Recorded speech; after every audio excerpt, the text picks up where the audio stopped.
आज मैं आपको 10 महाविद्याओं में आखिरी महाविद्या माता कमला की कथा व रहस्य बताऊंगा। तो चलिए वीडियो को करते हैं स्टार्ट।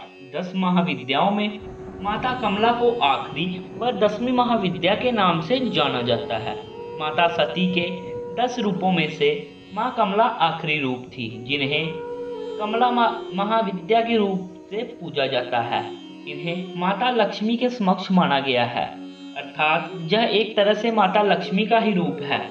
माँ कमला की पूजा करने से माँ लक्ष्मी के समान ही वर की प्राप्ति होती है। तो आज मैं आपको माता कमला का रहस्य साधना मंत्र बताऊंगा। महाविद्या कमला देवी की संपूर्ण जानकारी भी आपको दूंगा। तो चलिए जानते हैं। तो ये कथा बहुत ही रोचक है, जो भगवान शिव व उनकी प्रथम पत्नी माता सती से जुड़ी हुई है। हालांकि उनकी दूसरी पत्नी माता पार्वती माँ सती का ही पुनर्जन्म माना जाता है। कमला महाविद्या की कहानी के अनुसार एक बार माता सती के पिता राजा दक्ष ने विशाल यज्ञ का आयोजन करवाया था। क्योंकि राजा दक्ष भगवान शिव से द्वेष भावना रखते थे और अपनी पुत्री सती के द्वारा उनसे विवाह किए जाने के कारण रुष्ट थे, इसलिए उन्होंने इस यज्ञ में उनको नहीं बुलाया। भगवान शिव तो इस बारे में जानते थे, लेकिन माता सती इस बारे में नहीं जानती थी। यज्ञ से पहले जब माता सती ने आकाश मार्ग से सभी देवी देवताओं व ऋषि मुनियों को उस ओर जाते देखा तो अपने पति से इसका कारण पूछा। भगवान शिव ने माता सती को सब सत्य बता दिया और निमंत्रण ना होने की बात कही। तब माता सती ने भगवान शिव से कहा कि पुत्री को अपने पिता के यज्ञ में जाने के लिए किसी निमंत्रण की आवश्यकता नहीं होती। माता सती अकेले ही यज्ञ में जाना चाहती थी। इसके लिए उन्होंने अपने पति शिव से अनुमति मांगी, किंतु उन्होंने मना कर दिया।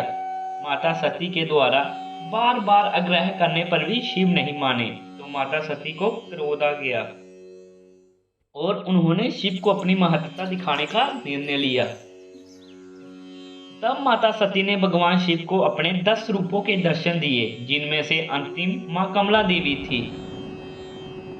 कमला का अर्थ कमल के पुष्प से है। माँ सती का यह रूप कमल के आसन पर विराजमान है। साथ ही माता रानी जिस सरोवर में हैं, वहां भी चारों ओर कमल के पुष्प ही हैं। माता रानी ने हाथों में भी कमल के पुष्प ही पकड़े हैं, जिस कारण उनका नाम कमला देवी पड़ा। माता कमला का रूप। माता कमला का स्वरूप मन को मोह लेने वाला व शांति प्रदान करने वाला है। माता का वर्ण सुनहरे रंग का, जिनमें से तेज निकल रहा है। उन्होंने लाल रंग के वस्त्र पहने हुए हैं और कई तरह के सोने के आभूषण से सुसज्जित है। माता ने मुकुट पहना हुआ है तथा उनके केश खुले हुए हैं।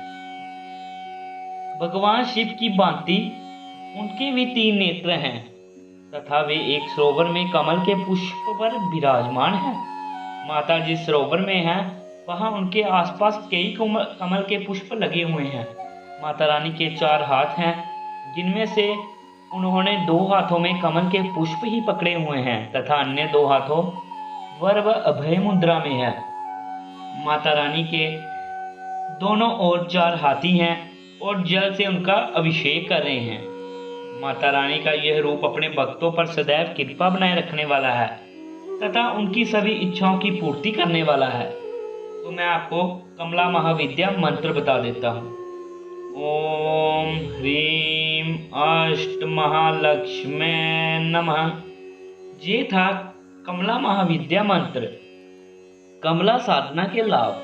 जैसा कि हमने ऊपर बताया है कि माँ लक्ष्मी की साधना करने से जो लाभ भक्तों को मिलते हैं, वही लाभ माँ कमला की पूजा करने से भी मिलते हैं, क्योंकि देवी कमला को माँ लक्ष्मी का ही रूप माना जाता है। इसलिए जो भी भक्तजन माँ कमला के रूप की पूजा करते हैं, उनकी व उनके परिवार की आर्थिक स्थिति पहले की तुलना में बेहतर हो जाती है। उनके परिवार पर आया आर्थिक संकट भी दूर हो जाता है तथा व्यापार में उन्नति देखने को मिलती है। व्यक्ति विशेष के सुख व्यापार में वृद्धि देखने को मिलती है तथा आर्थिक रूप से शायद संकट भी बदल छन जाते हैं। कमला देवी महाविद्या की पूजा मुख्य रूप से गुप्त नवरात्रों में की जाती है। गुप्त नवरात्रों में माता रानी की 10 महाविद्याओं की पूजा की जाती है, जिनमें से अंतिम दिन महाविद्या कमला की पूजा करने का विधान है। तो मैं दोस्तों आपको माँ कमला के संबंधित अन्य जानकारी भी दे देता हूँ, जो आपके लिए लाभकारी होगी। माँ कमला को अपने गुणों के कारण सभी देवियों व महादेवियों में सर्वोच्च रूप माना जाता है। माँ कमला से संबंधित रुद्र अवतार कमलेश्वर महादेव है। माँ कमला को माँ लक्ष्मी के समान प्रकाश पसंद है तथा वे अंधेरे से दूर रहती हैं। देवी कमला को एक तरह से तांत्रिक लक्ष्मी भी कहा जाता है, क्योंकि लक्ष्मी के इस रूप की पूजा मुख्य रूप से तांत्रिकों के द्वारा की जाती है। तो ये थी माँ कमला की रहस्य तथा उनकी मंत्र साधना। तो तांत्रिक भी माँ कमला की पूजा करते हैं। तो इसी के साथ हमारी आज की वीडियो समाप्त होती है और हमारी 10 महाविद्याओं की सीरीज भी समाप्त होती है। तो मिलते हैं दोस्तों नई वीडियो में, नई कहानी, नई रहस्य के साथ। जय माता दी।